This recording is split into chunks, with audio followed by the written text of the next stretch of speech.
नमस्कार मित्रों, आज के इस वीडियो में आपको माता वैष्णो देवी वैष्णो माता का जन्म कैसे हुआ, किसकी पुत्री थी वैष्णो माता, प्रभु श्री राम से क्या मिला था वचन, जानिए पूरी कहानी।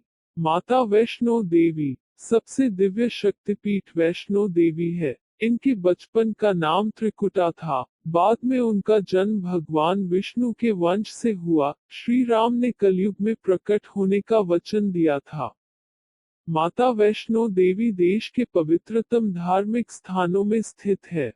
ये जम्मू में कटरा से करीब 14 किलोमीटर की दूरी पर त्रिकुटा पर्वत पर स्थित है। हिंदू मान्यताओं में इस मंदिर को माता रानी और वैष्णवी के नाम से भी जाना जाता है। वैष्णो देवी के शक्तिपीठ को सबसे दिव्य माना गया है। हालांकि माता के स्थल पर स्थिति सबसे पुरानी गुफा केवल कुछ महीनों के लिए खुलती है। किसकी पुत्री थी वैष्णो माता? ऐसी मान्यता है कि वैष्णो माता का जन्म दक्षिणी भारत में रत्नाकर के घर हुआ था। माता के जन्म से पहले उनके माता पिता लंबे समय तक निसंतान रहे। बताया जाता है कि माता का जन्म होने से एक रात पहले उनके माता ने वचन लिया था। उनका वचन था कि वो बालिका जो भी चाहे वे उसके रास्ते में नहीं आएंगी। बचपन में माता का नाम त्रिकुटा था। बाद में उनका जन्म भगवान विष्णु के वंश से हुआ, जिसके कारण उनका नाम वैष्णवी पड़ा। अर्थक्वेक नेपाल में आधी रात 2 बार कांपी धरती, उत्तराखंड में भी महसूस किए गए झटके। श्री राम ने क्या दिया था वचन?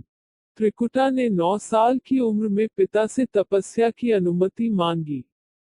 वो समुद्र के किनारे तपस्या करना चाहती थी। उन्होंने राम के रूप में भगवान विष्णु की आराधना की। जब सीता की खोज में श्री राम समुद्र तट पर पहुंचे तो उनकी नजर तपस्या में लीन त्रिकुटा पर पड़ी। तब त्रिकुटा ने श्री राम को बताया कि उन्हें मैं पति के रूप में स्वीकार कर ली हूँ। तो श्री राम ने इस अवतार में सीता के प्रति केवल प्रतिबंध होने की बात कही। कहा जाता है कि तभी श्री राम ने उसे वचन दिया कि वे कलियुग फिर से प्रकट होकर अपने वचन को पूरा करेंगे। वैष्णो देवी गुफा मंदिर का इतिहास और पौराणिक का। वैष्णो देवी का विश्व प्रसिद्ध और प्राचीन मंदिर भारतीय राज्य जम्मू और कश्मीर के जम्मू क्षेत्र में कटरा नगर के समीप की पहाड़ियों पर स्थित है। इन पहाड़ियों को त्रिकुटा पहाड़ी कहते हैं। यहीं पर लगभग 5200 फीट की ऊंचाई पर स्थित है माता रानी का मंदिर। यह भारत में तिरुमला वेंकटेश्वर मंदिर के बाद दूसरा सर्वाधिक देखा जाने वाला धार्मिक तीर्थ स्थल है। मंदिर परिचय। त्रिकुटा की पहाड़ियों पर स्थित एक गुफा में माता वैष्णो देवी की स्वयंभू 3 मूर्तियां हैं।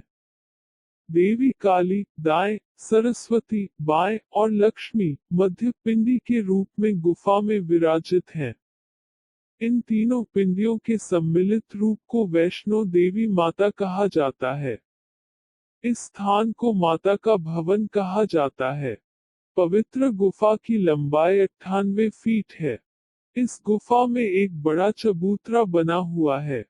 इस चबूतरे पर माता का आसन है जहां देवी त्रिकुटा अपनी माताओं के साथ विराजमान रहती है।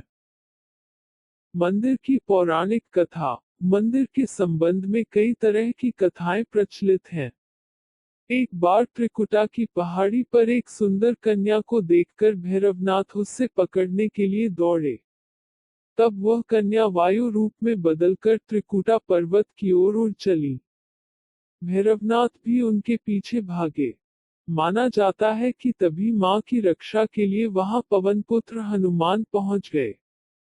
हनुमान जी को प्यास लगने पर माता ने उनके आग्रह पर धनुष से पहाड़ पर बाण चलाकर एक जलधारा निकाली और उस जल में अपने केश धोए।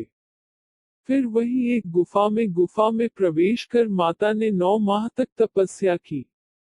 हनुमान जी ने पहरा दिया। फिर भैरवनाथ वहां आ धमके।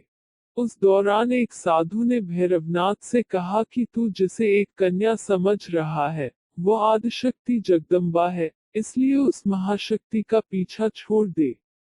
भैरवनाथ ने साधु की बात नहीं मानी। तब माता गुफा की दूसरी ओर से मार्ग बनाकर बाहर निकल गईं। यह गुफा आज भी अर्धकुमारी या आदिकुमारी या गर्भजून के नाम से प्रसिद्ध है। अर्धकुमारी के पहले माता की चरण पादुका भी है। यह वह स्थान है जहां माता ने भागते भागते मुड़कर भैरवनाथ को देखा था। अंत में गुफा से बाहर निकलकर कन्या ने देवी का रूप धारण किया और भैरवनाथ वापस जाने का कहकर फिर से गुफा में चली गई, लेकिन भैरवनाथ नहीं माना और गुफा में प्रवेश करने लगा। यह देखकर माता की गुफा कर पहरा दे रहे हनुमान जी ने उसे युद्ध के लिए ललकार और दोनों का युद्ध हुआ। युद्ध का कोई अंत नहीं देखकर माता वैष्णवी ने महाकाली का रूप लेकर भैरवनाथ का वध कर दिया। कहा जाता है कि अपने वध के बाद भैरवनाथ को अपनी भूल का पश्चाताप हुआ और उसने मां से क्षमादान की भीख मांगी। माता वैष्णो देवी जानती थी कि उन पर हमला करने के पीछे भैरव की प्रमुख मंशा मोक्ष प्राप्त करने की थी। तब उन्होंने न केवल भैरव को पुनर्जन्म के चक्र से मुक्ति प्रदान की, बल्कि उसे वरदान देते हुए कहा कि मेरे दर्शन तब तक पूरे नहीं माने जाएंगे, जब तक कोई भक्त मेरे बाद तुम्हारे दर्शन नहीं करेगा। भवन वह स्थान है जहां माता ने भैरवनाथ का वध किया था। प्राचीन गुफा के समक्ष भैरव का शरीर मौजूद है और उसका सिर उड़कर 3 किलोमीटर दूर भैरव घाटी में चला गया और शरीर यहाँ रह गया। जिस स्थान पर सिर गिरा, आज उस स्थान को भैरवनाथ के मंदिर के नाम से जाना जाता है। कटरा से ही वैष्णो देवी की पैदल चढ़ाई शुरू होती है, जो भवन तक करीब 13 किलोमीटर और भैरव मंदिर तक 14.5 किलोमीटर है। मंदिर की पौराणिक कथा। मंदिर के संबंध में कई तरह की कथाएं प्रचलित हैं। एक बार त्रिकुटा की पहाड़ी पर एक सुंदर कन्या को देखकर भैरवनाथ उससे पकड़ने के लिए दौड़े। तब वह कन्या वायु रूप में बदलकर त्रिकुटा पर्वत की ओर उड़ चली।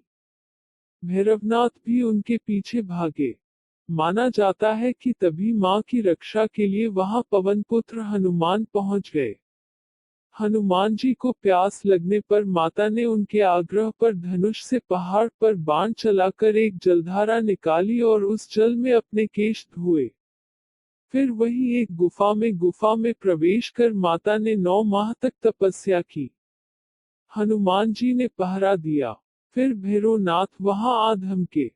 उस दौरान एक साधु ने भैरवनाथ से कहा कि तू जिसे एक कन्या समझ रहा है, वो आदिशक्ति जगदम्बा है, इसलिए उस महाशक्ति का पीछा छोड़ दे।